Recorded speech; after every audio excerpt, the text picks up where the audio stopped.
আমার মায়ের জন্য আমার এই দুটা দৃশ্য খুব মনে পড়ে। তুমি আমার মাকে ক্ষমা করো, আমার বাপকে ক্ষমা করো। আমার বাপ যখন আমাকে আগাতে আসতো, ফিরে যাওয়ার সময় দুই চোখের পানি ঝরঝর করে ঝরতো। আমার মার চেয়ে আমার বাপ নরম মানুষ। আমার মা আমাকে বাড়ি থেকে বের করার পরে যত ফকির দেখতেন, ফকিরের হাতে ভিক্ষা দেওয়ার পরে বলতেন, আমার ছেলেটা বাহিরে আছে, দোয়া করিও। এটা ছিল আমার মায়ের কথা। আমার বাপ বাংলা অক্ষরও ভালো চিনতেন না, আরবি বাংলা অক্ষর চিনতেনই না, আরবি অক্ষর ভালো চিনতেন না। আমার আব্বা আরবি অক্ষর চিনতেন।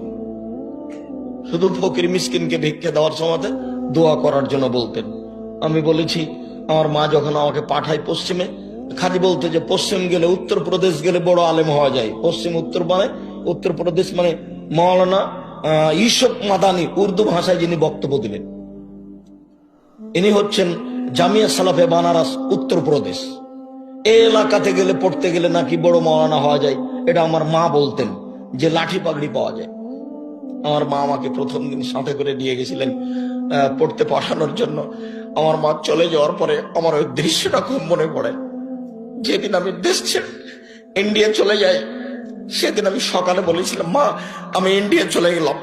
আমি পায়ের স্যান্ডেল দুটা খুলে দিলাম, আমার পকেটে একটা কলম ছিল, চাল, খড়ের চাল এভাবে গঁজে দিয়ে আমি চলে গেলাম। তখন আমার মায়ের হাতে আটা লেগেছিল। আমার মা রুটি বানাবে, চাঁপাইনবাবগঞ্জের মানুষ, সেই জন্য প্রস্তুতি নিয়েছে। তা আমার মা আমাকে বলছে, যাইস না, পুলিশে ধরে নেবে, পুলিশে ধরে নেবে, মারবে, যাস না। আমি এভাবে আমার মা বলতে থাকলো আর আমি চলতে থাকলাম। আমার মা পিছে পিছে কিছু রাস্তা আসলো, তারপরে দেখলো যে ছেলে আর ফিরবে না। তখন আমার মা ফিরে চলে গেল। তুমি তাকে ক্ষমা করো, তার কবরের শাস্তি তুমি মাফ করো।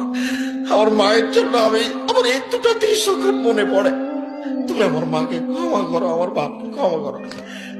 আমার বাপ যখন আমাকে আগাতে আসতো, ফিরে যাওয়ার সময় দুই চোখের পানি ঝরঝর করে ঝরতো। আমার মার চেয়ে আমার বাপ নরম মানুষ। আমার মা খুব শক্ত মানুষ বাড়ি থেকে পাঠানোর ব্যাপারে। আমি একদিন প্রতিষ্ঠান যাব না বলে নদীতে সাঁতার দিয়েছি, অনেকক্ষণ দেরি করে এসেছি। তা আমার মা ভাত রান্না করে রেডি করে নিয়ে বসে আছে। তো বলছে, আমাকে খাইয়ে নিয়ে বের হ। আজকে যাব না। না, যেতে হবে। না, যা, আজকে যেতে হবে। না, যাব না। তো আমি খেতে বসেছি, যখন বারবার বলছে যেতে হবে, তখন আমি বলছি ভাত খাবো না। খাস না। এবার আমি উঠে গেছি, উঠে গিয়ে ব্যাগ নিয়ে বের হচ্ছি, বলে টাকা নে। তো আমি টাকা নিব না। বলে নিস না, তুই যা। খেলাম না, টাকাও নিলাম না, বের হয়েছে।